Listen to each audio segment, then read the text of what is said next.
diskusi teman-teman Banjarmasin. Bang Anies, kalau Bang Anies jadi presiden, pembangunan apa yang mau dilakukan di Banjarmasin?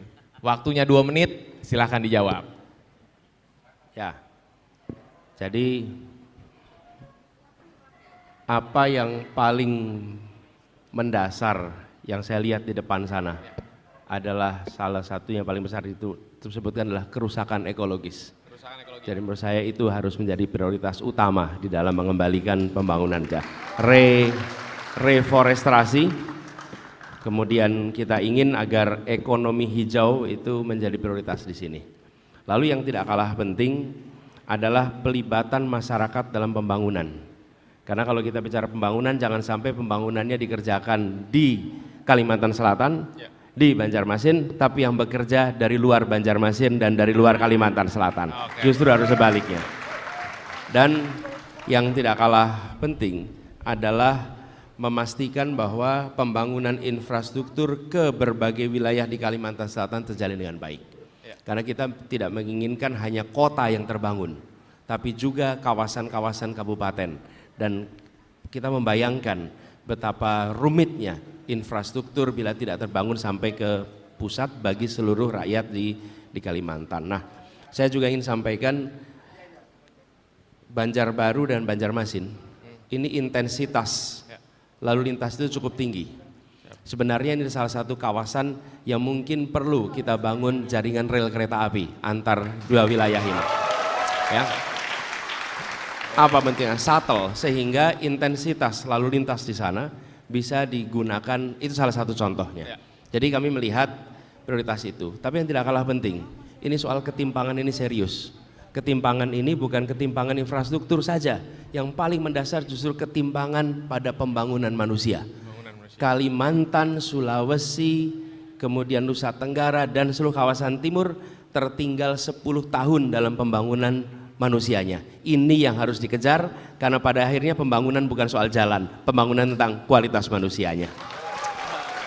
Masih ada 5 detik, Bang Anies? Cukup. Cukup. Oke, tadi komitmennya dipegang ya teman-teman. Mau ada reforestasi gitu ya, pembangunan rel kereta api dan kereta api, terus pembangunan SDM itu yang jadi paling penting. Pak Anies, kayak mic-nya perlu ditukar.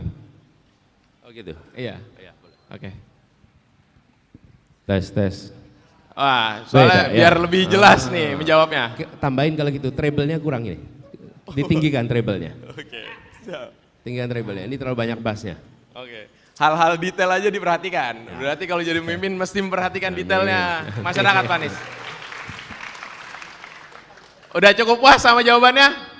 Belum Bang. Kita lanjut ke pertanyaan berikutnya. Bang Anies, di Makassar Bang Anies pernah bilang mau membangun stadion Mato Angin International Stadium. Ya. Nah, di Banjarmasin ada klub sepak bola namanya Barito Putra, itu udah 5 musim tidak main di Banjarmasin. Apa responnya? Bang Anies, silakan. Begini, ini stadion sepak bola. Saya berdiri aja boleh ya? Boleh. Biar kelihatan semuanya ya, boleh ya? Berdiri aja ya. Saya juga Ini, jadi stadion sepak bola itu diperlukan bukan hanya untuk pertandingan sepak bola, tapi dia wahana mempersatukan kelompok apapun dalam sebuah kegiatan bersama. Itu pertandingan sepak bola. Jadi kenapa kami membangun stadion sepak bola seperti JIS di Jakarta? Karena itu mempersatukan. Semua datang ke sana, begitu bicara sport semuanya satu. Yang kedua, itu bisa jadi tempat kegiatan budaya, kegiatan seni, olahraga dan lain-lain. Jadi kami membangun rencana bangun di Makassar, insya Allah kita akan bangun juga di Banjarmasin supaya klub di Banjarmasin ini bisa kembali bertanding di sini. Karena saya lihat datanya, katanya di sini ada klub bola Barito Putra. Ya. Dan Barito Putra itu kalau bertanding malah di luar. Ya, di luar Udah 5 tahun di luar Banjarmasin. Betul. Mari kita kembalikan Barito Putra untuk bisa bertanding di Banjarmasin ini. Jadi Wasaka International Stadium, itu namanya nanti. Oke, Wasaka International Stadium. Apa kepanjangannya Wasaka? Wasaka, di depan ada tulisannya. Apa Wasaka itu kepanjangannya? Wajah sampai Kaputing. Wajah sampai Kaputing, itulah namanya. Wasaka International Stadium. Dan insya Allah itu akan bisa dibangun. Nah, kami yakin itu bisa dikerjakan karena alhamdulillah kita pernah mengerjakannya di Jakarta. Dan kita melawan semua orang-orang yang pesimis bahwa stadion itu bisa dibangun. Dan sekarang justru menjadi salah satu stadion terbaik di dunia, itu ada di Jakarta. Oke, terima kasih Bang Anies. Jadi insya Allah kita catat, itu Wasaka International Stadium.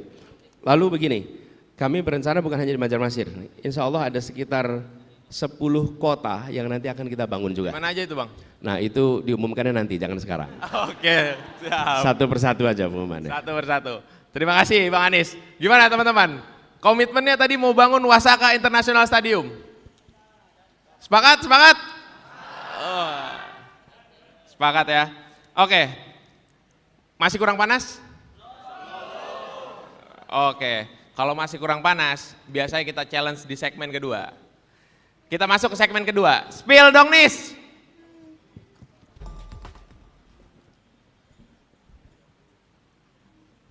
Oke.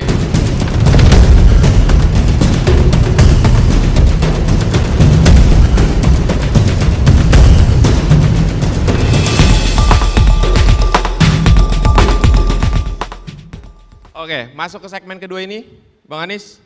Pertanyaannya diambil dari media, sosial media, dan pertanyaan teman-teman dari umum yang ada di Kalimantan juga. Nah, pertanyaan pertama nih Bang. Bang, kalau, ya, pertanyaan kedua, Bang, apakah program transportasi terintegrasi dapat dilakukan di kota-kota besar di Indonesia? Silakan. Ya, begini, begini, ya, hari ini teman-teman sekalian, penduduk Indonesia 57% tinggal di perkotaan. Hari ini. Diperkirakan di tahun 2045 70-75% penduduk Indonesia tinggal di perkotaan. Dan bila semua tinggal di perkotaan, artinya akan ada mobilitas yang sangat tinggi. Selama ini kota-kota tidak membangun transportasi umum. Di seluruh Indonesia yang serius membangun transportasi umum hanya di ibu kota. Kota-kota lainnya sampingan. Apa yang terjadi? Polusi tinggi, kemacetan tinggi, waktu terbuang percuma, uang terbuang percuma, dan subsidi BBM dihabiskan dalam kemacetan. Oke? Itu faktanya. Karena itu harus dikerjakan untuk mengantisipasi Indonesia ke depan. Transportasi umum akan dibangun di kota-kota besar di seluruh Indonesia termasuk di Banjarmasin. Dan transportasi umum ini mengintegrasikan apa? Mengintegrasikan rutenya, kemudian tiketnya, lalu manajemennya. Nah, ketika ini dikerjakan, kami di Jakarta mengerjakan ini. Di Jakarta itu transportasi umum semula berjalan sendiri-sendiri, diintegrasikan. Rutenya nyambung, lalu tiketnya satu. Sekali pakai kartu, tap, maka kemanapun pergi di Jakarta biayanya maksimal Rp10.000. Kemanapun perginya maksimal Rp10.000. Jadi kalau dari Jakarta itu ada paling ujung bawah, Jakarta namanya sebutlah Ciganjur. Ciganjur itu paling selatan. Lalu Jakarta Utara itu Priuk. Itu kalau naik ojek itu bisa ongkosnya sekitar 100.000 lebih. Tapi kalau pakai angkutan umum berpindah maka Rp10.000 dari paling ujung ke paling ujung. Oke. Dan bisa berpindah kapan saja, di mana saja. Nah, transportasi umum seperti ini yang kita mau bangun, efeknya apa? Rumah tangga pengeluaran untuk transport turun. Sebuah keluarga dengan 3 anak atau 2 anak setiap bulan dia harus menghabiskan uang mengantar anak ke sekolah, menjemput anak dari sekolah, ibu belanja, orang ayah bekerja, kemudian pergi kemanapun juga mengeluarkan uang sendiri. Tapi begitu ada transportasi umum, maka biayanya ditanggung oleh negara sebagian besar. Efeknya negara tidak cari untung, tapi negara beri manfaat. Manfaatnya apa? Polusi turun. Manfaatnya apa? Subsidi BBM turun. Manfaatnya apa? Kesehatan biayanya menurun. Itu manfaat, bukan keuntungan. Negara tidak bekerja mencari keuntungan. Negara bekerja untuk memberikan manfaat bagi rakyatnya. Oke, semakin panas. Saya juga ikut berdiri kalau gitu. Ya, tadi sudah diulas kalau di Jakarta tuh ada Jaklingko ya, Bang Anies? Ya, namanya Jaklingko. Jaklingko. Lingko, pernah dengar nggak kata lingko? Ada yang pernah dengar? Apa artinya lingko itu? Ya, namanya Transportasi Jakarta. Tapi Lingko itu kami pinjam dari bahasa di Manggarai, Nusa Tenggara Timur. Ada sistem pembagian air irigasi yang bentuknya seperti laba-laba. Namanya Lingko. Anda boleh Google nanti.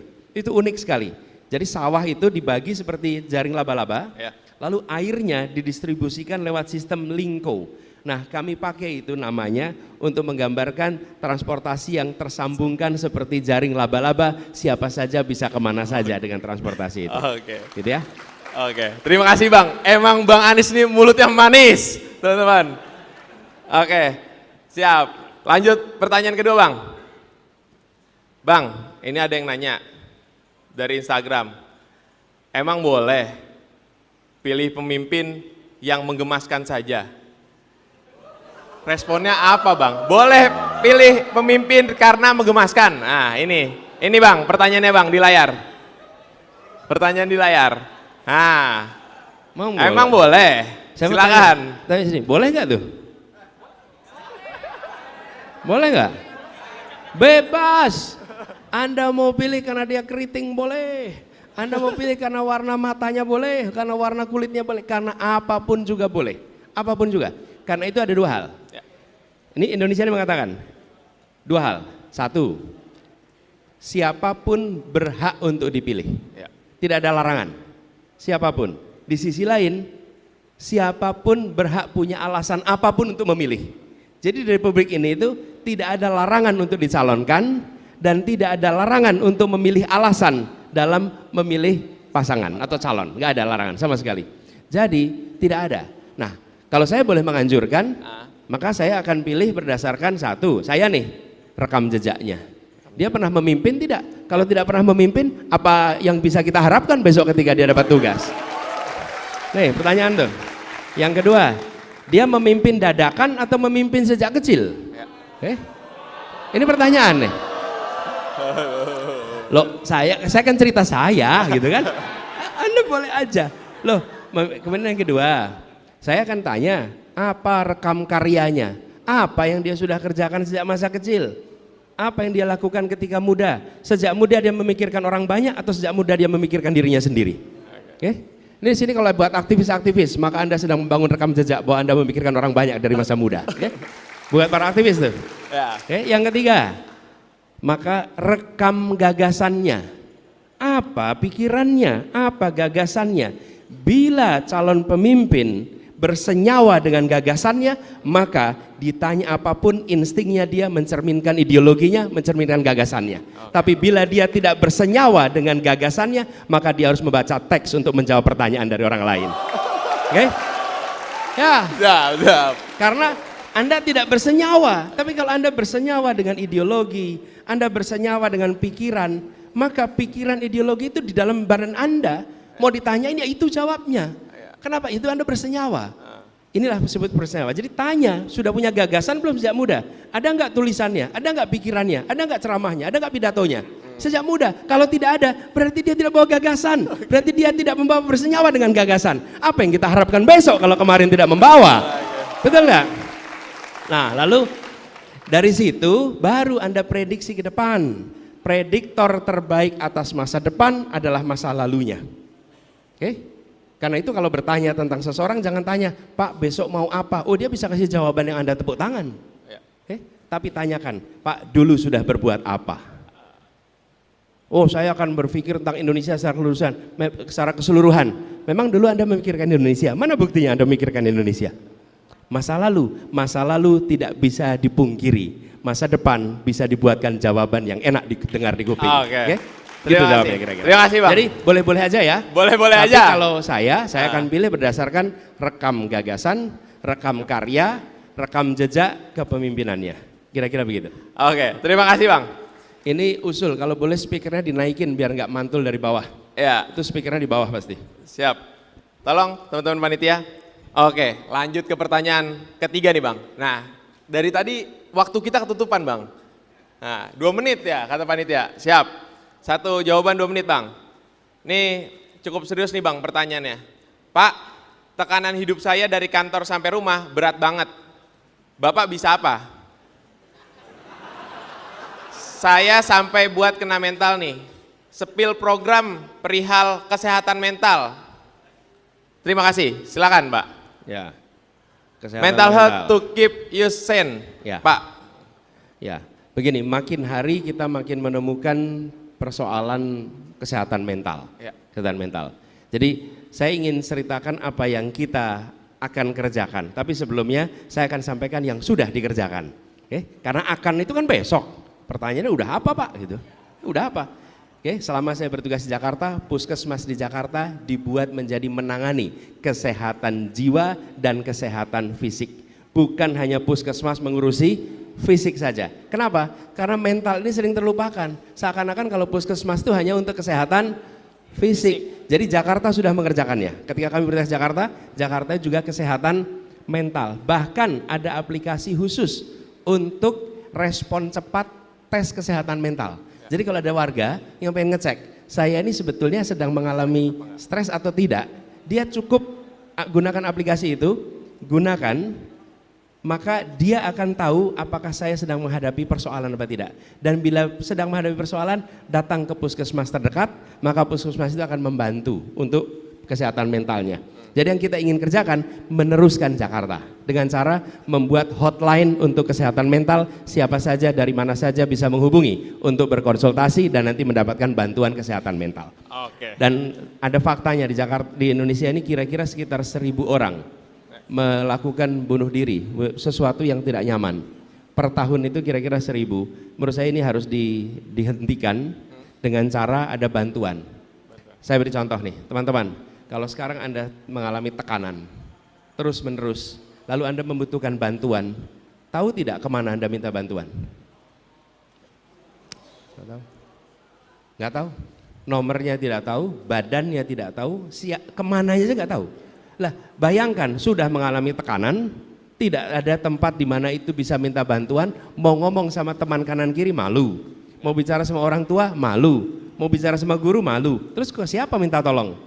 Negara harus hadir memberikan pertolongan pada mereka-mereka yang mengalami tekanan seperti ini. Gitu ya. Oke Pak, terima kasih. Memang, Bang Anies ini kalau ditanya selalu jawab teman-teman. Bingung juga kita ya. Lanjut pertanyaan berikutnya nih Bang. Mau naik haji tapi biaya mahal, cita-cita naikin haji orang tua. Apa solusinya Bang? Biasanya anak muda nih punya cita-cita untuk naikin haji orang tuanya Bang. Tapi ternyata udah mahal, lama. Ya, dan Banjarmasin, Kalsel dulu dikenal sebagai salah satu tempat yang paling banyak memberangkatkan orang berangkat haji dalam sejarahnya. Karena pertambangan di sini, belum batu bara nih. Ya. Ketika intan dan pengolahan intan pada masa lalu.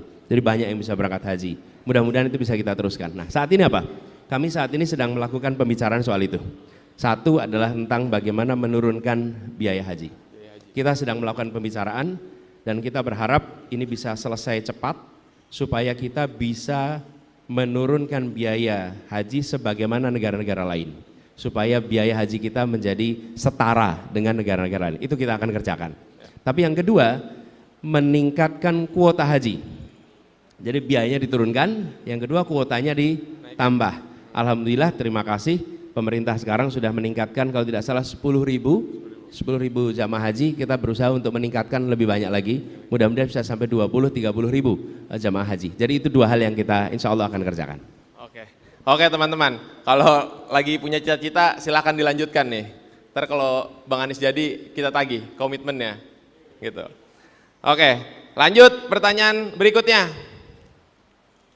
Oke nih, Pak, ada kandidat di sebelah yang bikin program makan siang gratis, yang katanya mengatasi stunting, tapi dananya diambil dari relokasi bansos, pendidikan, kesehatan sebesar 40 T. Respon Bapak gimana? Apa Bapak juga mengadakan program makan siang gratis itu? Nah, gimana tuh Bang? Baru-baru ini juga anak bayi mau dikasih asam sulfat katanya. Boleh Bang dijawab. Silakan. Gini. Menangani stunting itu tidak pada usia sekolah. Menangani stunting itu sebelum ibu hamil. Ingat-ingat nih, sebelum ibu hamil. Jadi kesehatan calon ibu itu sudah harus dipikirkan. Calon ibu nih, baru calon ibu. Dan calon ibu itu membutuhkan itu tadi. Apa tadi yang disebutkan? Satu adalah zat besi, dibutuhkan sekali. Zat besi. Zat besi dapatnya dari mana? Ya, dari daging, dari makanan. Kemudian yang kedua adalah yodium. Kita tahu yodium. Yang ketiga asam folat. Asam folat itu didapatnya dari tanaman, bukan di bengkel. Nggak ada asam folat itu. Bukan asam sulfat berarti ya? Asam folat. Asam folat. Okay. Nah, itu diberikan lewat apa? Pemberian kepada ibu hamil. Lalu dipastikan kami membuat di Jakarta. Saya lihat nama programnya, kita membuat nama programnya itu. Saya izinkan saya mengenalkan di sini. Ya. Ini bersama-sama kami hadir. Pertama Bapak Habib Abu Bakar Al-Habsyi, Pak Habsyi. Kemudian Ibu Nihaya, ini dari PKB, dan istri saya Ferry Farhati. Nah, pada waktu itu ketika kami bertugas di Jakarta, beliau memimpin sebuah program namanya Bagimu. Bagimu itu yang menurut kami di PKK di Jakarta, apa itu? Bahagiakan anak, beri gizi yang cukup, dan satu lagi adalah stimulasi anak. Jadi stunting itu tidak cukup hanya dengan gizi. Berikan kebahagiaan, berikan gizi, berikan stimulasi. Dari situ baru anak itu akan tumbuh dengan baik. Nah, itu yang kita ingin kerjakan. Caranya apa? Paling depan PKK. PKK itu ada dasawisma. Teman-teman tahu nggak dasawisma? Kalau sudah di berumah tangga biasa tahu. Dasawisma itu adalah kader PKK yang satu orang menangani 10 rumah, namanya dasawisma. Lalu 10 keluarga ini dipantau dan mereka yang mengadakan program pemberian gizi untuk ibu hamil, pemberian gizi untuk anak usia dini, dan stimulasi yang tepat untuk anak usia dini. Ini tidak bisa dikerjakan oleh aparat pemerintah. Ini harus dikerjakannya oleh civil society, adalah PKK. Saya boleh minta dibantu nggak? Ini boleh. Ada Bu Nini. Bu Nini, boleh. Mau nggak Bu Nini? Silakan Bu Nini, boleh kasih tepuk tangan. Selamat pagi semuanya. Kita berasa muda ya Pak Presiden di tengah para generasi muda. Oke, saya ingin menambahkan soal stunting. Kebetulan saya diwakil Ketua Komisi 9 DPR RI yang menangani salah satunya soal stunting. Salah satu hal yang terpenting adalah soal pendidikan parenting. Jadi ada kasus suami istri ini dokter, tapi anaknya stunting. Kenapa bisa seperti itu? Karena anaknya ini yang merawat adalah pembantunya. Pembantunya tidak dipinterkan. Akhirnya diberikan gizi yang tidak seimbang. Yang kedua adalah betul kata Pak Presiden tadi bahwasanya kita harus mulai menata sebelum menikah. Salah satu problem terbesar perempuan sekarang, anak muda sekarang adalah persoalan anemia. Jadi inilah yang perlu kita perbaiki jauh sebelum menikah. Anemia, dan kalau dikasih pil anemia itu pilnya nggak enak Pak. Jadi itulah yang menjadikan biasanya kalau dikasih di sekolahan itu dibawa pulang dan dikasihkan ke neneknya. Nggak diminum. Nah ini menjadikan ketika hamil bermasalah. Yang ketiga adalah soal budaya. Budaya seperti apa? Kita budaya timur masih sering berpikir bahwasanya yang harus mendapatkan makanan bergizi, makanan yang enak itu adalah suami. Sehingga kalau punya makanan bergizi, makanan enak, itu suaminya dulu yang dikasih makan. Istrinya yang sedang hamil cuma dikasih kuahnya. Nah inilah yang harus kita rubah, bagaimana yang namanya orang hamil ini butuh gizi. Dan betul bahwa stunting itu bisa diperbaiki 2 tahun pertama. 2 tahun setelah kelahiran itu yang harus diperbaiki. Kalau lebih dari itu sudah sulit untuk diperbaiki. Jadi bukan makan gratis, kalau makan gratis anak 2 tahun belum makan gratis. Belum sekolah juga anak 2 tahun. Jadi yang penting adalah memperbaiki ketika anak itu stunting 2 tahun pertama itu adalah kuncinya. Terima kasih, sukses. Terima kasih Bu Ninik. Memang jago-jago ini Bang Anies bawa kawan-kawan nih. Oke, pertanyaan selanjutnya. Anak muda Banjarmasin memang nyentil-nyentil nih pertanyaannya. Bang Anies, Prabowo Menhan, Menteri Pertahanan nih, mengirimkan bantuan kapal rumah sakit TNI AL di jalur Gaza, Pak Anies. Dan juga menyumbangkan dana pribadi, dia kutip pribadi, Pak Anies, sekitar 5 miliar. Nah, tadi kan Pak Menhan yang ngomong, ini jubirnya ngomong nih sekarang, itu jauh lebih konkret dan bukan cuma doa dan ngomong doang. Nah, sebagai pihak yang berorasi waktu itu hari Minggu, ya Bang Anies, silahkan direspon. Ya, memang betul. Kalau memiliki kewenangan, maka bisa pakai kewenangannya. Oke? Kalau tidak memiliki kewenangan, maka milikilah sumber daya yang ada pada dirinya untuk berjuang bagi Palestina, tapi tidak tinggal diam. Oke? Ya. Ketika saya bertugas di DKI Jakarta, pada saat peristiwa itu terjadi, saya tentu tidak membawahi angkatan bersenjata. Jadi saya tidak bisa kirim sesuatu yang terkait senjata. Tapi apa yang terjadi? Semua JPO di Jakarta, jembatan penyeberangan orang, Bundaran HI, Monas, semuanya setiap malam dicahayai bendera Palestina, mewarnai seluruh Jakarta. Oke? Jadi semua orang di Jakarta itu kalau lihat Bundaran HI langsung ingat Palestina. Begitu lihat Monas ingat Palestina. Lewat JPO, jembatan penyeberangan orang di Jakarta, sepanjang Jakarta warnanya warna bendera Palestina, membuat se-Jakarta menyadari ada penderitaan rakyat di sana. Karena itulah yang kita bisa lakukan di Jakarta. Dan menyumbang uang, memang kami tidak punya banyak uang, tapi saya ingat waktu kampanye Pilkada 2017, pasangan saya waktu itu Pak Sandiaga Uno. Pak Sandiaga Uno adalah seorang biliuner. Lalu dia mengatakan di media bahwa sumbangannya Pak Anies itu lebih besar daripada sumbangan saya. Saya bilang kok bisa? Sumbangan Anies lebih besar. Saya hanya nyumbang untuk biaya pilkada itu ratus juta, sementara beliau mengeluarkannya bermiliar-miliar, saya lupa angkanya. Tapi dia mengatakan sumbangannya Anies itu lebih besar daripada sumbangan saya. Kenapa? Karena kalau dihitung dari persentase, maka persentasenya Anies sangat besar dibandingkan kekayaannya. Oke? Persentasenya. Jadi kalau seseorang menyumbang, bukan angka nominalnya, bandingkan dengan kekayaannya. Berapa besar sumbangannya dibandingkan kekayaannya? Oke? Dari situ kita tahu sebenarnya ini sumbangannya kecil atau besar. Nah, Sandi mengatakan, saya menyumbang puluhan miliar, tapi kekayaannya dia triliun. Jadi puluhan miliar itu menjadi kecil dibandingkan saya yang menyumbang ratusan juta, tapi kekayaannya hanya belasan. Maka itu menjadi persentase yang besar. Itu jawabannya kira-kira. Oke, terima kasih. Ya tadi ya karena otoritas ya kirim, terus ya kalau punya uang ya dikirim begitu. Oke, Pak Anies. Udah cukup panas teman-teman?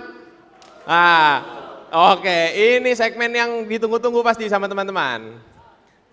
Kita masuk ke segmen 3. Tanyain Anies.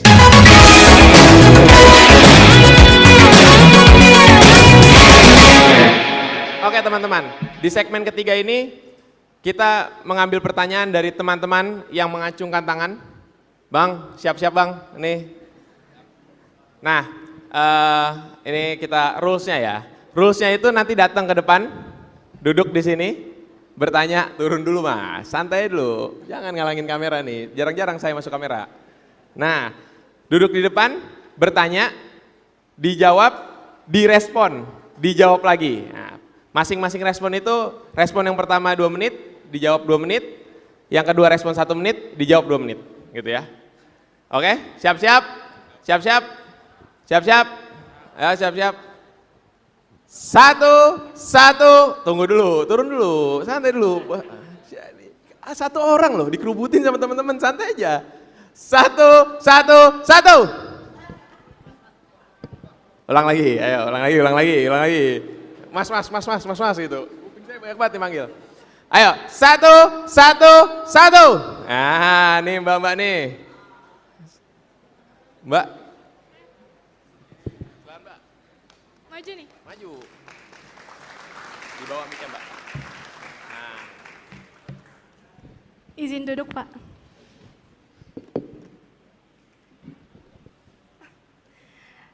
Perkenalkan semuanya, nama saya Rahma. Rahma, ya.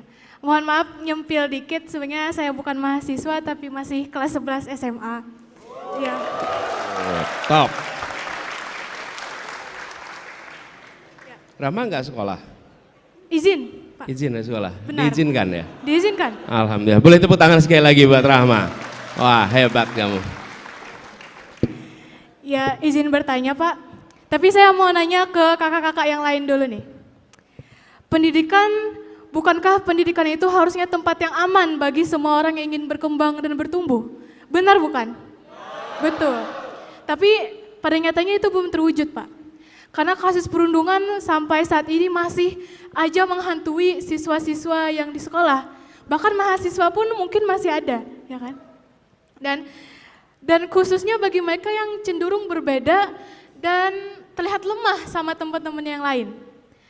Dan jumlahnya nggak main-main Pak. 1 dari 3 siswa di Indonesia, di seluruh Indonesia itu pernah jadi korban bully. Dan bukankah keberhasilan bangsa juga dilihat dari keberhasilan pendidikannya? Gitu. Dan kenapa ini saya anggap penting? Karena seperti yang kita tahu tingkat literasi di Indonesia ini rendah ya Pak. Dan tingkat pendidikannya kalau kita bandingkan dengan negara lain itu masih rendah. Tapi jangan sampailah pendidikan karakternya juga lemah gitu Pak.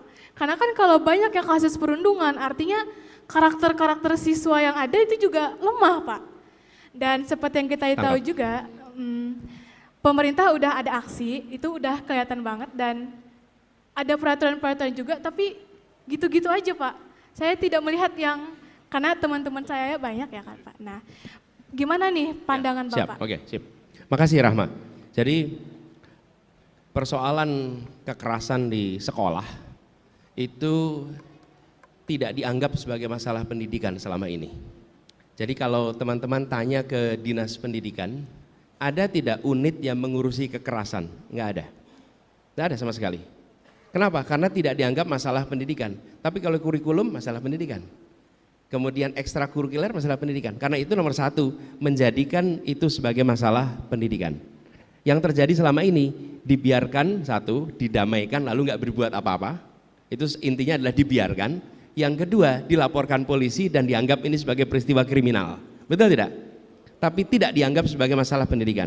Jadi yang kami akan kerjakan 1, dijadikan sebagai masalah pendidikan. Karena masalah pendidikan, maka dibuat unit khusus untuk pencegahan kekerasan, pencegahan perundungan di semua unit-unit pendidikan, termasuk dinas pendidikan.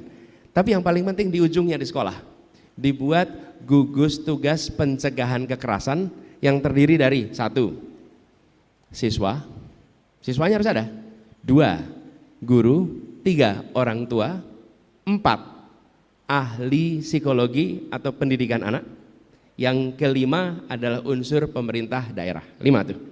5 nama itu dibentuk gugus tugas, lalu dibuatkan poster menuliskan gugus tugas pencegahan kekerasan sekolah, dituliskan nama orang-orang yang bertanggung jawab, lalu dibuatkan nomor telepon pelaporan bila ada kejadian. Oke? Sehingga ketika Anda mengalami kekerasan di sekolah, ini sekarang nih, misalnya Rahma jadi korban kekerasan. Terus Rahma ketika itu mau lapor sama siapa? Apa yang dikerjakan? Dan kalau lapor sama guru, gurunya pun tidak punya SOP, apa yang harus dikerjakan? Gugus tugas ini membentuk SOP-nya, membentuk cara menanganinya, yang ditangani dua-duanya. Bukan hanya korban yang terkena perundungan, tapi pelakunya juga harus mendapatkan penanganan, pendampingan, karena dua-duanya itu bermasalah. Yang satu bermasalah karena melakukan, yang satu karena menjadi korban dia punya goncangan. Nah, dengan adanya gugus tugas di setiap sekolah, maka insya Allah kami yakin kita akan bisa menekan jumlahnya. Kedua, mencegah pengulangannya. Yang ketiga, melakukan remedinya. Lalu di tingkat kota, tingkat kabupaten dilakukan review terus-menerus. Bulanan, mana saja sekolah yang terjadi perundungan, dan bila itu terjadi ada statistiknya, kepala sekolahnya bisa dievaluasi berdasarkan bukan hanya kinerja akademik, bukan aja kinerja ekstrakurikuler, tapi juga kinerja menjaga sekolah menjadi sekolah yang aman. Karena menurut saya sekolah itu harus aman, sekolah itu harus aman, nggak usah dibilang sekolah aman anak, ya sekolah itu memang harus aman. Masa ada sekolah aman anak, sekolah tidak aman anak? Sekolah itu ya harus aman untuk anak, gitu ya Rama ya. Oke, tadi kan izin merespon ya Pak. Tadi kalau misalkan dibikinkan unit dari siswa, guru, dan kalau misalkan tetap bermasalah dari data yang ada, kepala sekolahnya yang dievaluasi. Gitu kan Pak ya? Tadi. Bukan, jadi oke. Oh iya, lanjut Kak Pak. Oh saya. Oke, mungkin salah paham ya, tapi yang saya dapat adalah karena unit-unit anti bully, satgas anti bully, duta anti bully itu udah lumayan dibangun ya di mana? Di sekolah-sekolah di sini Pak. Apa namanya? Tergantung sekolahnya, ada satgas anti bully, ada duta anti bully, karena kan merespon dari peraturan yang dibikin oleh 5 kementerian sebelumnya tentang aksi anti perundungan di sekolah Pak. Itu udah lumayan dibangun. Tapi pertanyaannya lagi, bagaimana siswa, guru, dan unit-unit yang bersatu itu benar-benar menjalankan tugasnya. Karena terkadang, oh dibikin nih unit di suatu sekolah, ikut, ya udah gitu. Mungkin karena diimbal-imbalin hadiah atau gimana, ikutan doang Pak. Padahal tugasnya tidak dilaksanakan dengan baik. Salah satu masalah adalah tidak ada KPI, tidak ada evaluasi. Karena itu saya katakan harus ada evaluasi bulanan. Di mana letak terjadinya perundungan yang paling sering, kapan itu terjadi. Dan kepala sekolah adalah pemimpin sebuah ekosistem pendidikan. Dia bukan pemimpin kegiatan mengajar, dia pemimpin ekosistem pendidikan. Kepala sekolah yang harus mengkoreksi itu. Dan bila kepala sekolah tidak bisa mengkoreksi, maka dia harus dievaluasi. Karena itu tugasnya pimpinan. Yang kedua, kepala dinasnya. Kepala dinas tidak boleh membiarkan kotanya menjadi kota yang penuh dengan perundungan. Kalau tidak, ya cari orang lain yang untuk memimpin di tempat itu supaya tidak ada perundungan. Karena ini adalah masalah pendidikan. Nah, seringkali kita menganggap ini bukan masalah pendidikan. Jangan dievaluasi karena perundungan. Dievaluasi kalau kinerja pengajarannya buruk. Menurut saya tidak. Justru itu harus menjadi prioritas. Jangan sampai begini. Orang tua melepas anak ke sekolah dan tidak yakin anaknya pulang dalam keadaan sehat.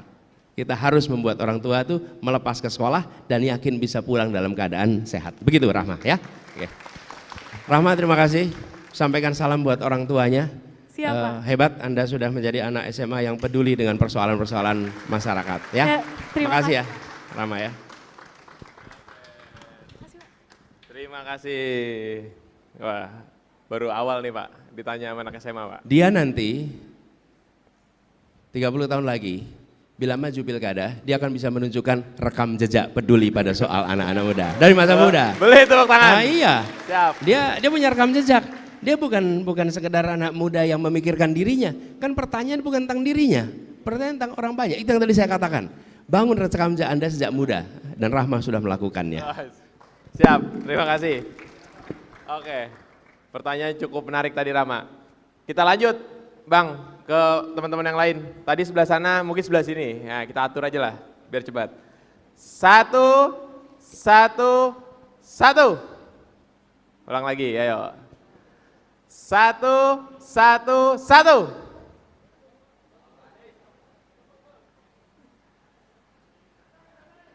Yang belakang. Yang belakang. Ya, silakan.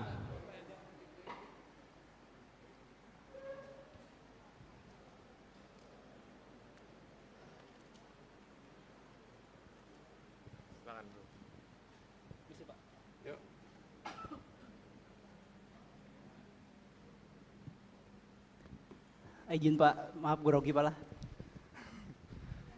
Namanya siapa? Ali Pak. Ali. Ali. Ya, Assalamualaikum warahmatullahi wabarakatuh. Perkenalkan, nama ulun Muhammad Syarif Ali Idrus. Pertanyaan saya sudah baca visi misi Bapak. Itu ada 8 agenda strategis yang Pak. Yang untuk Kalimantan sendiri itu ada membahas mengenai ekonomi hijau. Atau apa tadi, ekonomi green itu Pak. Yang jadi pertanyaan Bapak, itu di Banjarmasin itu banyak sekali pertambangan. Jadi bagaimana Bapak menyelaraskan pertambangan-pertambangan yang merusak lingkungan itu dengan ekonomi hijau tadi? Itu Pak. Terima kasih. Makasih Ali. Jadi teman-teman sekalian, ilmu pengetahuan itu berkembang sangat pesat. Dan perubahan ilmu pengetahuan ini harus kita manfaatkan.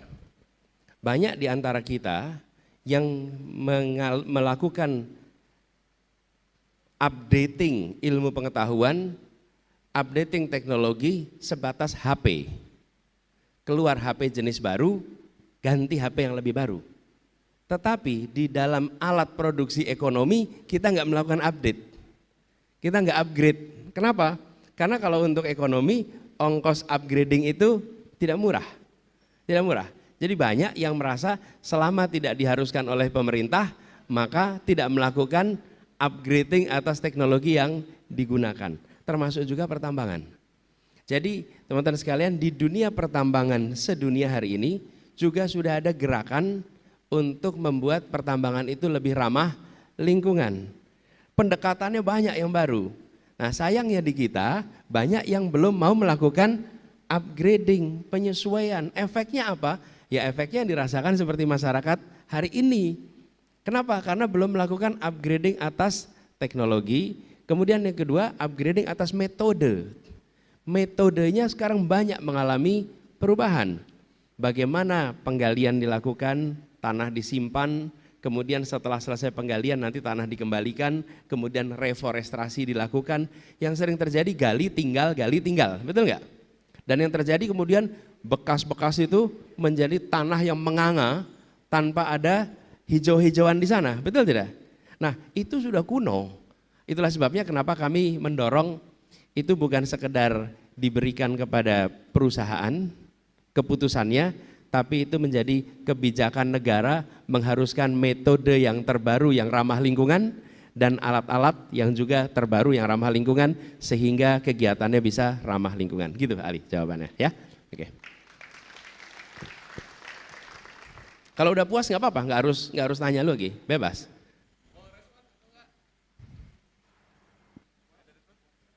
Boleh respon. Izin Pak. Mungkin ini. Mungkin perusahaan-perusahaan yang udah lama gitu kan Pak. Itu bagaimana Bapak mendekatinya? Yang sudah ada bertahun-tahun sebelumnya. Jadi bagaimana Bapak masuk ke dalam perusahaan tersebut Ya. untuk bisa memperbarui tadi, mengupgrade Ya. tadi. Sebenarnya begini teman-teman, pengalaman kami bertugas di Jakarta, swasta itu pada prinsipnya ikut pemerintah. Asal pemerintahnya mau memberikan ketegasan. Tapi kalau pemerintahnya tidak tegas, maka pemerintah ikut swasta. Karena itulah pemerintah harus tegas dalam soal lingkungan hidup. Saya beri ilustrasi nih ketegasan soal lingkungan hidup.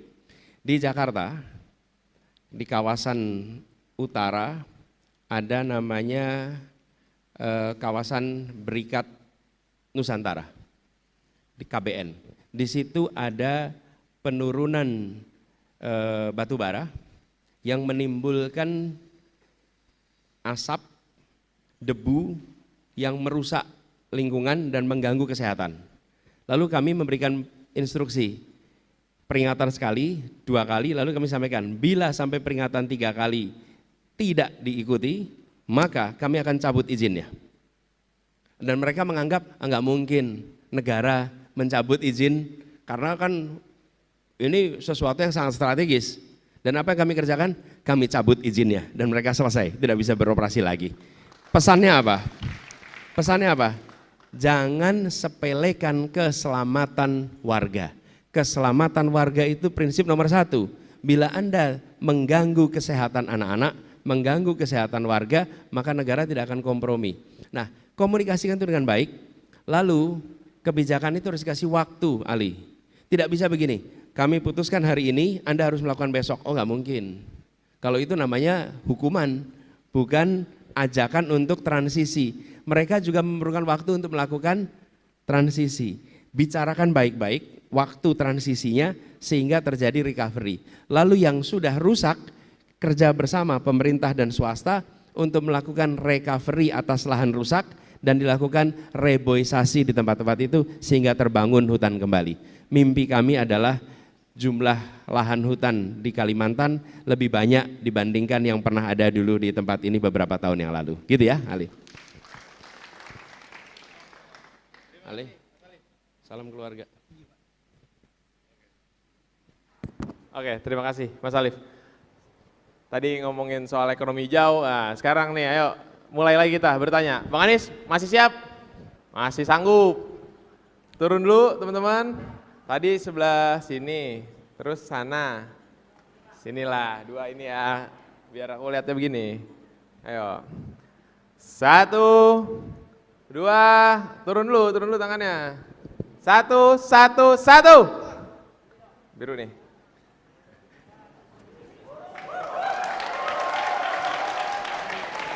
Bang, saya salah nih manggil mahasiswa.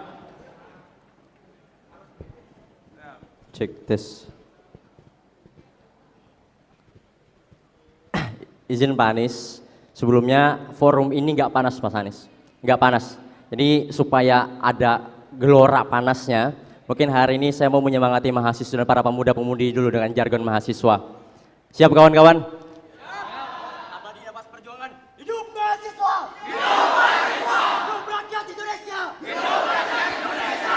Rakyat Kalimantan Selatan! Hidup rakyat Kalimantan Selatan! Tepuk tangan untuk kita semua. Izin Pak Anies, saya menggebu-gebu kalau ketemu sama Mas Anies hari ini. Seperti ini, perkenalkan dulu, nama saya Ahmad Sunir Rida, biasa dipanggil Sunir. Saya dari mahasiswa Sunir Pak, pakai N. Sunir. Sungir. Ya Sunir, kalau dalam bahasa Arab tuh Sunni Pak, As-Sunni, Sunir itu, seperti itu ya Pak, moga nggak salah ya kan. Nah, saya dari mahasiswa UIN Antasari, Banjarmasin hari ini Pak. Nah, saya sebelum bertanya saya ingin menanggapi dan ingin juga berbicara di hadapan Bapak hari ini sebagai orang terhormat yang akan hari ini berkompetisi dalam Capres-Cawapres pertarungan Pilpres nantinya. Pak, seperti ini. Saya kira Bapak Anies ini adalah salah satu dari Capres-Cawapres yang berani untuk adu gagasan bersama pemuda-pemudi di Kalimantan Selatan. Ternyata beliau ini adalah satu-satunya Capres yang berani untuk adu gagasan di Kalimantan Selatan. Dengan kata semoga, saya juga berharap yang lain juga seperti ini Pak. Cuman agenda seperti ini sangat luar biasa bagi saya. Karena cuman Bapak yang hari ini untuk menerima adu tantangan, adu gagasan bersama dengan mahasiswa. Oke Pak, saya ingin sebutkan dulu, semua yang ada di sini, mayoritas mahasiswa yang menggunakan izin dispensasinya dari perkuliahannya hanya untuk datang ke tempat Pak Anies. Jadi jangan kecewakan kami Pak. Bapak datang ke sini mungkin satu waktu, tapi jangan kecewakan kami rakyat Kalimantan Selatan ketika kami menginginkan aspirasi itu sampai ke Bapak. Itu Pak. Oke, Bapak Anies ini santernya dikenal di laman-laman website dan juga dikenal di beberapa media sosial anti oligarki kawan-kawan, anti oligarki. Paling nggak suka dan beliau ini melawan oligarki, katanya seperti itu. Nah Pak, kalau memang ini bukan gimmick Pak, ini bukan gimmick dan ini bukan clickbait, bahwa Bapak melawan oligarki hari ini, maka saya adalah orang pertama yang bakal mendukung dan mendorong Bapak untuk jadi presiden kalau seandainya memang benar ingin melawan oligarki. Tapi kalau seandainya Bapak tetap mengingatkan dan tetap ingin berseteru dan bersenyawa dengan para oligarki, saya orang pertama yang menentang dan menantang Bapak Anies hari ini sebagai calon presiden. Itu kawan-kawan yang perlu kita perhatikan. Pertanyaan saya seperti ini Pak, kita kembali lagi, mohon maaf sensitif, membahas mengenai ibu kota Nusantara. Ini yang ingin kami tanyakan Pak, seperti itu. Jangan menggunakan bahasa yang generatif, jangan menggunakan tata kata karena beliau ini memang si ahli kata-kata kawan-kawan. Maka karena itu jangan gunakan bahasa yang jawaban setiap media sosial yang hari ini menawarkan untuk berbicara dengan Bapak mengenai IKN, itu selalu saja pasti jawaban Bapak bukan hanya IKN. Jangan IKN, tapi kota-kota kecil bisa menaik hingga menengah, menengah hingga besar. Jangan itu Pak, IKN ada di Kalimantan. Saya ingin tanggapan dari Bapak, bagaimana kalau seandainya IKN ini enggak Bapak teruskan dan ada ratusan ribu hektar lahan yang sudah dikonsesi dengan izinnya dan terbengkalai begitu saja. Bagaimana tanggapan Bapak? Saya mewakili anak-anak Kalimantan hari ini karena saya orang asli Kalimantan, saya primordial hari ini. Yang kedua, apakah Bapak akan turut dan akan menginginkan atau tunduk kepada ketum partai seperti capres-capres sebelumnya? Kalau seandainya satu waktu Bapak terpilih menjadi calon presiden, apakah Bapak akan ikut turut atau menerima tunduk kepada ketum partai yang mengusung Bapak? Yang terakhir Pak, ini menjadi masalah kami bersama, Undang-Undang ITE. Undang-Undang ITE, akankah di 100 hari kerja Bapak akan membuka kembali pembahasan untuk mencabut Undang-Undang ITE? Karena hari ini mahasiswa kalau ingin beraspirasi mengadvokasikan permasalahan di Kalimantan Selatan selalu saja dicekoki. Itu Pak pertanyaan saya, tolong ditanggapi Pak. Sekian. Oke. Makasih Bung Sunir. Jadi saya menyambut baik dan bahkan saya bilang kita itu ingin agar semua yang hendak dicalonkan itu ditanya apa saja. Kenapa? Ya karena nanti ketika berada di kepemimpinan akan berhadapan dengan urusan apa saja. Jadi jangan kemudian menghindari. Ada yang bisa kita jawab, ada yang kita bisa tidak jawab. Ada yang kita memahami, ada yang kita tidak memahami. Tapi satu hal yang pasti, kita terbuka untuk dialog dan itu yang kita kerjakan. Dan saya ingin sampaikan terima kasih teman-teman mengambil apa istilahnya tadi? Izin dispensasi ya, satu. Kemudian yang kedua, tadi ada pertanyaan, apakah Anda akan melawan oligarki? Tidak. Saya akan melawan ketidakadilan, itu yang akan saya lawan. Oke? Kenapa? Saya tidak mau menjadi memusuhi satu pihak. Saya tidak memusuhi siapapun. Tetapi bila Anda melakukan hal yang tidak berkeadilan, maka tugas negara adalah menghadirkan keadilan. Jadi bukan subjeknya yang harus dilawan. Yang harus dilawan itu adalah prinsip ketidakadilan. Dan kita menyaksikan ada banyak ketidakadilan hari ini. Karena itu saya mengatakan perjuangan kami adalah menghadirkan keadilan. Dan dalam kami menggunakan istilah membesarkan yang kecil tanpa mengecilkan yang besar. Oke? Itu dalam semua prinsip. Menguatkan yang lemah tanpa melemahkan yang kuat. Dan itu yang harus kita lakukan. Tapi kalau kita sudah memutuskan saya mau melawan dia, maka kita jadi subjektif. Kita jadi diisi dengan kebencian, kita bekerja dengan rasa marah, kita bekerja dengan perasaan permusuhan. Republik ini sudah terlalu banyak permusuhan, republik ini selalu banyak dipompa dengan emosi-emosi yang membelah. Karena itu saya katakan kita ingin menghadirkan keadilan, gitu ya. Lalu yang ketiga, IKN. IKN itu undang-undang, oke? Sudah ditetapkan sebagai undang-undang. Karena itu saya katakan sebagai undang-undang sudah jelas. Sekarang ada sumber daya nih. Ada anggaran 400 sekian triliun, mau dipakai untuk apa? Ya, mau dipakai untuk satu titik yang dimanfaatkan oleh pegawai negeri, oleh ASN yang nanti berada di situ apa? Aparat pemerintah. Aparat pemerintah yang berada di situ, orang yang bekerja untuk negara. Di saat rakyat kita hari ini membutuhkan tambahan puskesmas, membutuhkan tambahan sekolah, anak yang putus sekolah karena kurang sekolah masih banyak. Jadi bukan soal IKN-nya, ini anggaran kita mau dipakai untuk apa sekarang? Hari ini kita masih punya PR begitu banyak yang pada waktu sekarang urgen untuk diselesaikan. Guru honorer kita belum diangkat karena katanya anggarannya kurang. Kenapa anggaran itu tidak dipakai untuk mengangkat guru-guru honorer kita sehingga itu bisa menjadi guru? Jadi bukan soal IKN-nya, ini kita punya anggarannya nih, mau diapakan? Kalau anggaran itu tidak diselesaikan, digunakan untuk urusan yang prioritas, oke? Tapi urusan yang simbolik, ada di sini, kita semua ikut bangga, kita semua ikut bersyukur, tapi bicara persoalan urgen di negeri ini masih banyak urusan yang harus diselesaikan. Jadi undang-undangnya sudah ada, tinggal soal kapan kita menuntaskannya, mengikuti kemampuan ekonomi kita. Dan itu yang saya maksud, ada urusan yang urgen. Bagaimana kita menjelaskan pada guru-guru yang tidak diangkat karena kita kekurangan anggaran, pada saat yang sama kita sedang membangun istana untuk dipakai seorang presiden. Gimana menjelaskannya itu? Sulit kita. Jadi sekali lagi bukan soal IKN-nya, ini soal anggarannya nih, mau dikerjakannya kapan, gitu ya. Lalu soal ketua umum partai. Bung Sunir, saya beberapa kali menyampaikan cara kami bertugas di Jakarta. Karena cara kami bertugas di Jakarta, cara mengambil keputusan mungkin itu bisa digunakan sebagai dasar dalam menilai. Apa cara mengambil keputusan yang kami lakukan? Kami memutuskan, saya memutuskan berdasarkan 4 prinsip. 1, prinsip keadilan. Prinsip keadilan.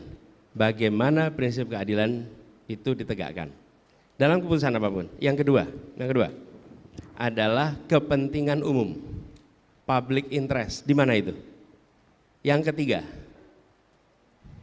ketiga adalah fakta, data, ilmu, objektivitas. Yang keempat baru aturan hukum, undang-undang, peraturan, konvensi. Oke? Selalu keputusan begitu. Jadi ketika mengambil keputusan mendasarkan pada 4 itu, dan hampir semua keputusan bisa dibicarakan. Bisa dibicarakan. Sekarang malah jadi pertanyaan, kenapa a priori pada ketua partai? Kenapa kita menganggap ketua partai itu selalu menganggap kepentingannya dia kepentingan sempit? Saya beri contoh, Pak Surya Paloh, ketua partai Nasdem. Oke? Nah, kalau dia mau enak, dia nggak usah nyalonin Anies, hidupnya nyaman. Dia coba nyalonin Anies, apa yang terjadi pada dia? Apa yang terjadi pada partai Nasdem? Betul tidak?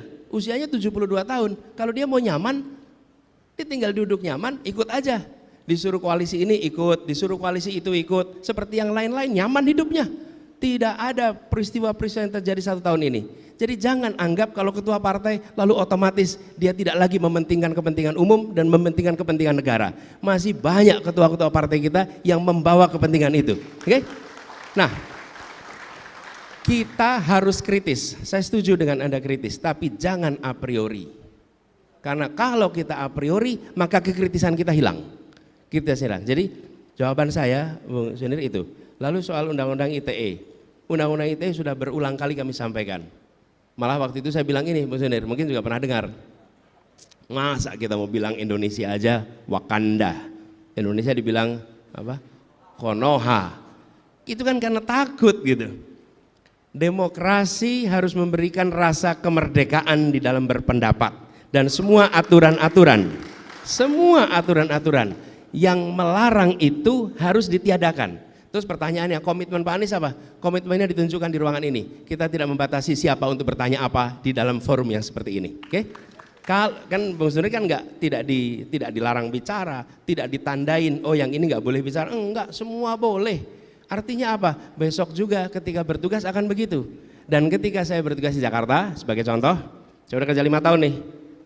Kelihatannya caci makinya banyak waktu itu. Serangannya nggak kira-kira. Dan terorkestrasi. Pertanyaannya, adakah di antara mereka yang melemparkan fitnah sekalipun pernah dilaporkan ke polisi oleh Gubernur Jakarta? 0. Tidak ada, sama sekali. Kalau media menulis keliru, maka saya tidak melaporkan ke polisi. Saya akan melaporkannya ke Dewan Pers, karena itu soal kode etik pers, bukan soal kriminal. Jadi komitmen itu bukan komitmen sekarang. Dan ketika saya seumur Bung Sunir, ketika ada majalah koran di Bredel, saya termasuk yang berada di paling depan berdemonstrasi untuk memprotes pemberontakan itu. Gitu ya, Mas Sunir? Oke. Oke, thank you ya. Tadi udah orasi, terus nambah 1 pertanyaan buat teman-teman yang lain. Waktu yang panjangan. Pertanyaan 3 soalnya tadi. Siap. Thank you. Jaga stamina. Terima kasih. Dan tadi dikatakan mudah-mudahan tidak satu-satunya, mudah-mudahan yang lain juga mau datang ke sini dan berdiskusi dengan anak-anak muda di Soalnya kalau sama aktivis tuh ngobrol lama, Pak. Iya kan, udah orasi dulu tadi, pertanyaannya banyak pula buat kasih teman-teman yang lain. Oke, Bang Sudir, aman ya. Oke, 1 pertanyaan lagi teman-teman, karena waktunya mepet. Ya, coba ya. Tadi sana, sini. Aduh, yuk. 1, yakin panas Pak, yakin panas itu. 1.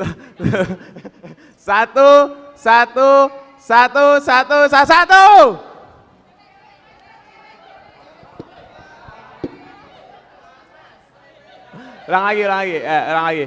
Ayo, iya, yang perempuan kurang ya? Iya, perempuan belum ini. Anda kurang adil. 1, 2, 1, perempuan berarti. Nah, jatahnya perempuan nih. Gender balance. Ayo, 1. Perempuan ya. Ayo, Mbak. Ya, silakan, Mbak. Mbak, ini Mbak ini depan. Mbak ini depan. Ayo. Silakan, Mbak. Mbak, singkat ya, Mbak, biar waktunya efisien dan efektif. Ayo, Mbak, silakan. Oh, bawa buku nih, Pak, budaya ilmu, Pak. Tambah berat kali nih diskusi ini nih. Oh, ada titipan, boleh. Dikasih ke Pian. Iya, dikasih ke Bapak. Pian itu kamu, Pak. Oke, ya. Pegang mic-nya, ya. Silakan. Singkat ya? Iya. Waktunya mepet. Yuk. Assalamualaikum warahmatullahi wabarakatuh. Salam sejahtera semua. Jadi perkenalkan, nama saya Nur Aini. Saya mungkin di sini akan menyebutkan ikatan organisasi saya. Saya berasal dari organisasi Ikatan Mahasiswa Banjarmasin. Mungkin akan mewakili para perempuan yang di sini yang tidak maju ataupun para mahasiswa-mahasiswa yang tidak sempat maju. Jadi di sini saya akan mempertanyakan Bapak. Sebelumnya pertanyaan ini, nama saya Nur Aini. Nur Aini. Jadi sebelumnya saya pernah mempertanyakan ini di depan Wakil Ketua DPRD Kota Banjarmasin, dan mungkin pernah saya pertanyakan pula di depan mahasiswa-mahasiswa Ikatan Organisasi Banjarmasin. Mungkin sudah sangat struktural, ini adalah tentang pendidikan Bapak. Saya notabene adalah mahasiswa pendidikan khususnya. Nah, di sini pun saya mungkin nanti ketika lulus punya pemikiran sama seperti mahasiswa-mahasiswa pendidikan yang tidak ingin mungkin menjadi guru. Karena apa? Karena kita lihat gaji atau honorer yang ada di Indonesia itu mungkin tidak sesuai dengan rata-rata. Bahkan ada pula yang mengatakan bahwa pendidikan di Indonesia kita tidak hanya mendidik anak-anaknya, akan tetapi juga mendidik orang tuanya. Karena kenapa? Karena kebanyakan orang tua tidak paham bahwa guru yang mendidik anak, juga akan berpengaruh besar terhadap pendidikan yang ada di rumahnya. Nah, jadi di sini saya pertanyakan, bagaimana jika Bapak suatu saat atau sekarang pun menjadi orang yang nomor 1 di Indonesia atau presiden, semoga. Jadi saya akan bertanya bagaimana Bapak menghadapi tentang gaji honorer yang sudah bertahun-tahun lamanya pendidikan di Indonesia mungkin akan mengalami keterlambatan dibanding negara lain. Kita tidak membedakan negara kita dengan negara lain karena negara kita berdiri dengan kemerdekaan sendiri. Mungkin itu Pak. Dan kemudian ulun persingkat saja mungkin karena waktunya sedikit. Di sini saya akan menegaskan kembali tentang kebijakan Bapak bagaimana tentang penenggelaman kapal yang telah Ibu Susi lakukan. Apakah akan Bapak lanjutkan atau tidak? Itu mungkin akan dijawab mungkin sesingkat-singkatnya. Namun yang pendidikan tadi saya mohon dengan harapan yang sebesar-sebesarnya, karena saya adalah mahasiswa pendidikan dan mungkin ada mahasiswa-mahasiswa di sini yang mewakili pertanyaan saya mohon bantuannya Bapak di sini. Oke, terima kasih Bapak. Ya, jawaban singkatnya ya, akan dilakukan proses untuk mereka bisa diangkat, oke? Sehingga mereka bisa memiliki gaji yang jelas. Dan saya melihat memang guru kesejahteraannya masih sangat terbatas, oke? Dan ini adalah tanggung jawab kita. Kami melihat begini, kita bilang Indonesia ingin pendidikan maju, bagaimana kita berharap itu maju kalau kita tidak mau memberikan penghargaan yang layak. Dan penghargaan layak itu apa sih? Supaya guru itu tenang di rumah. Dia tidak perlu mencari sampingan-sampingan. Kenapa? Karena sebagai guru dia bisa konsentrasi mendidik, kebutuhannya terpenuhi. Itu yang tadi saya sampaikan pada Bung Sunir. Bagaimana kita menjelaskan kita punya guru-guru ini tidak diangkat, kenapa? Anggarannya nggak cukup. Nah, anggarannya nggak cukup, terus kita pakai untuk melakukan sesuatu yang tidak berdampak pada semua orang. Yang merasakan seluruh fasilitas yang dibangun itu pegawai pemerintah, pejabat pemerintah yang merasakan manfaat. Kotanya nyaman siapa? Pegawai pemerintah. Gedungnya nyaman siapa? Pegawai pemerintah. Tempatnya enak ditinggali, pegawai pemerintah. Mau itu pegawai dengan kontrak, mau itu ASN, mau itu TNI, polisi, semua adalah pegawai negara. Aparat negara. Sementara guru-guru kita nggak punya uang katanya untuk kita mengangkat. Jangan dong salah prioritas. Dan itu yang ingin kita koreksi. Karena itulah mengapa kita menyebut sebagai gerakan perubahan. Karena kita ingin mengubah agar alokasi anggaran mencerminkan prioritas pembangunan yang ada di Indonesia. Oke? Nah, saya terusin dikit nih. Iya, teruskan Pak. Jadi ketika kita bicara tentang pengangkatan ada proses. Tidak mungkin bisa diangkat semua dalam waktu 1 tahun, nggak mungkin. Yang kedua, mereka yang berada di swasta harus mendapatkan bantuan juga dari pemerintah. Dan mereka yang diangkat, misalnya guru swasta menjadi guru P3K, maka dia tidak harus bekerja ke pemerintah. Dia bisa tetap bekerja di swasta, supaya swasta juga maju.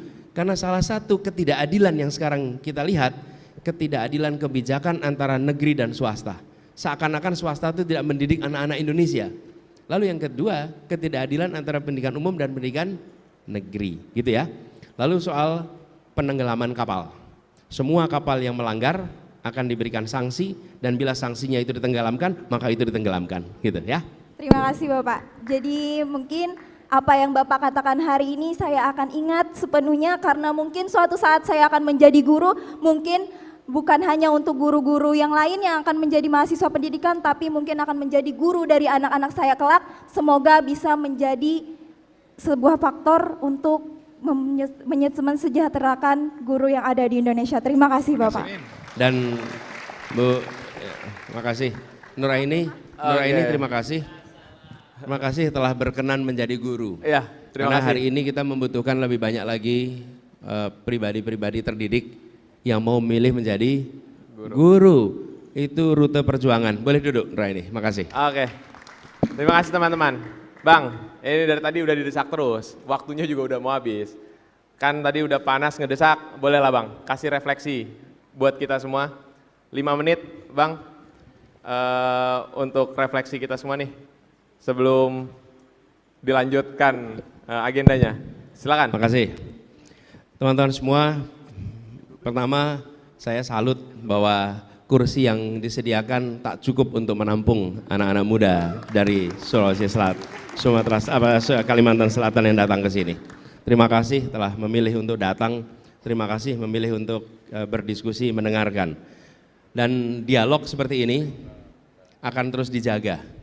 Menurut kami, kebebasan berpendapat harus dihidupkan, karena itulah cara membuat kita semua makin cerdas. Ketika Republik ini didirikan, salah satu tujuannya adalah mencerdaskan kehidupan bangsa. Dan mencerdaskan kehidupan bangsa itu bukan sekedar persekolahan. Pemerintah yang dikritik dan memberikan ruang untuk kritik, sesungguhnya mencerdaskan semua yang menonton di publik. Ya, ketika saya sebagai pejabat negara, lalu ada pihak yang mengkritik, maka publik itu menonton apa penjelasannya. Lalu pemerintah menjelaskan, dan ketika pemerintah menjelaskan ditambah kritik lagi, jelaskan lagi, kritik lagi, jelaskan lagi. Apa yang terjadi? Publik mengalami pencerdasan. Dia kemudian bisa dengar, oh argumennya begini, dan publik bisa menilai mana yang argumennya masuk akal, mana yang argumennya tidak masuk akal. Karena terjadi dialog, tapi bila ruang dialog itu ditutup, publik tidak tercerdaskan, dan kami yang di pemerintahan tidak didorong untuk menjelaskan secara lebih lengkap karena tidak terjadi dialog. Jadi forum seperti ini akan dijaga. Yang berikutnya teman-teman, saya saat ini dengan Gus Muhaimin bertugas sebagai calon dan calon wakil presiden dalam sebuah proses pilpres. Saya tidak meminta teman-teman untuk menyukai saya. Saya juga tidak minta teman-teman untuk memilih saya.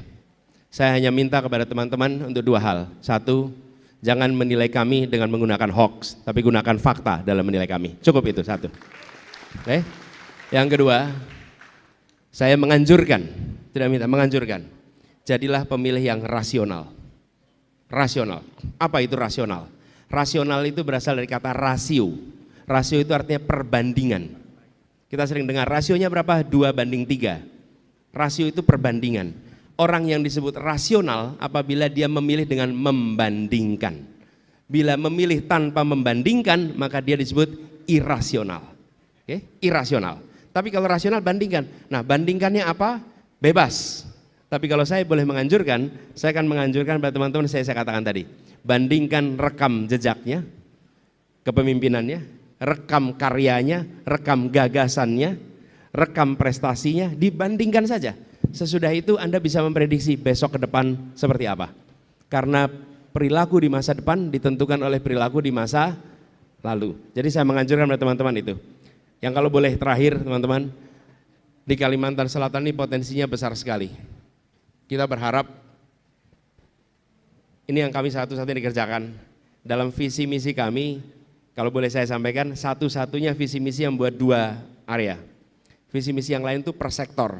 Sektor ekonomi apa, pendidikan apa. Kami membuatnya sektor dan wilayah.